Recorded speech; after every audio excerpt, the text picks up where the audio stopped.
Suppose indeed we want to go through the Orion Nebula and go to the throne of God.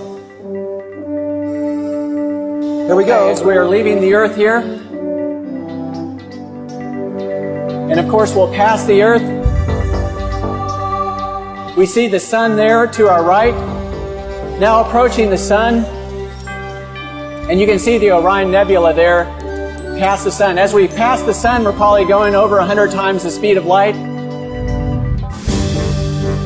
And approaching Orion, the individual stars will be passing at different times because they're at different distances from the earth. But it's actually in the sword of Orion. The middle star of the sword of Orion is the Orion Nebula. We're approaching it here. Coming closer, coming closer.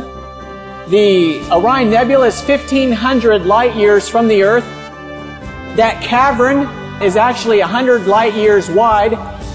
You go into the center of that cavern. We're circling around the Trapezium cluster here. This is actually something you can see with the home telescope if you're interested in looking at it.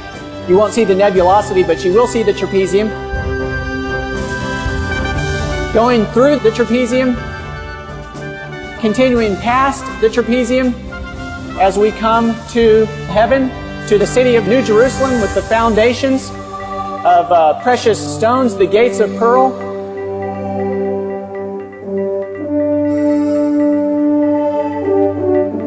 Approaching now to the temple in the New Jerusalem. The sanctuary. And as we go to the sanctuary, what are we going to end up with? There is indeed right before us Christ the great high priest and the Ten Commandments. And the Ten Commandments. The Ten Commandments. Fixed right before the throne of God. Jesus Christ himself, the author of them all, ministering before the Ark of the Covenant, the mercy seat. David, and after we are there, what's going to happen in return? Of course, Jesus, at the time of the second coming, will step out of the most holy place.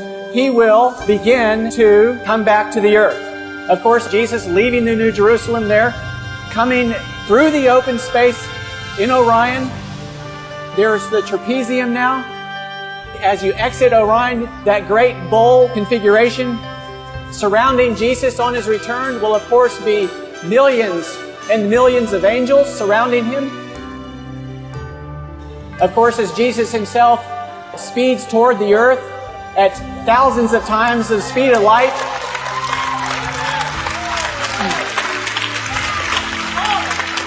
he will have to slow down as he approaches the earth.